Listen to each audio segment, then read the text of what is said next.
يا مساء الخير وصباح الخير اخواتي، ازيكم؟ قبل ما نبدا الحلقه ما تنسوش كده تصلوا على النبي. الوقت اتطلب مني واحد قهوه بالبندق، حاجه كده عظمه. تعالوا كده معلمكم بتعمل ازاي، الطعم والريحه والفليفر والنكهه قويه بطعم مميز جدا. بس قبل ما نبدا الحلقه ما تنسوش تعملوا اشتراك واللي ما اشتركش في القناه. اول حاجه هنجيب الكنكه بتاعتنا، وهنقوم جايبين كده البن اللي بالبندق طبعا بطعم البندق كله، وهنقوم حاطين فيه 3 معالق بن بالبندق. تمام. بعد ما حطينا الثلاث معالق بن بالبندق هنقوم نازلين بكوبايه من اللبن، يعني اي نوع من اللبن. ممكن نحط نص كوبايه لبن والباقي ميه، مش مشكله. اهم حاجه اللي احنا نحط لبن، لو ما فيش لبن ممكن نحط لبن بودره. وبعد كده نقوم منزلينه على النار، تكون نار وسط، ونغليه كويس جدا ونقلبه. بس انا هنا عشان عندي مكنه كابتشينو هنحطه هنحطه على البخار وهنسيبه يسخن. طبعا البخار هيبقى غير البوتاجاز، البخار يعني بيطلعه سريع جدا، انما البوتاجاز ممكن يقعد شويه.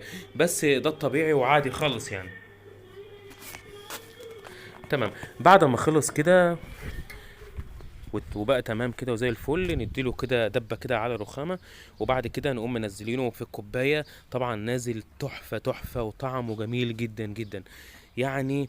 قهوه بالبندق، اللي ما شربش قهوه بالبندق لازم يجرب القهوه اللي بالبندق. طريقه سهله جدا وبسيطه ومش مكلفه. لو نزلنا في اي كافيه هنشربه بمبلغ كتير، يعني ممكن يعمل له 30 40 جنيه، لكن في البيت مش هيكلفنا والله 10 جنيه. ما تنسوش اللايك والشير، ولا ما اشتركش في القناه يا ريت يشتركوا بسرعه. بس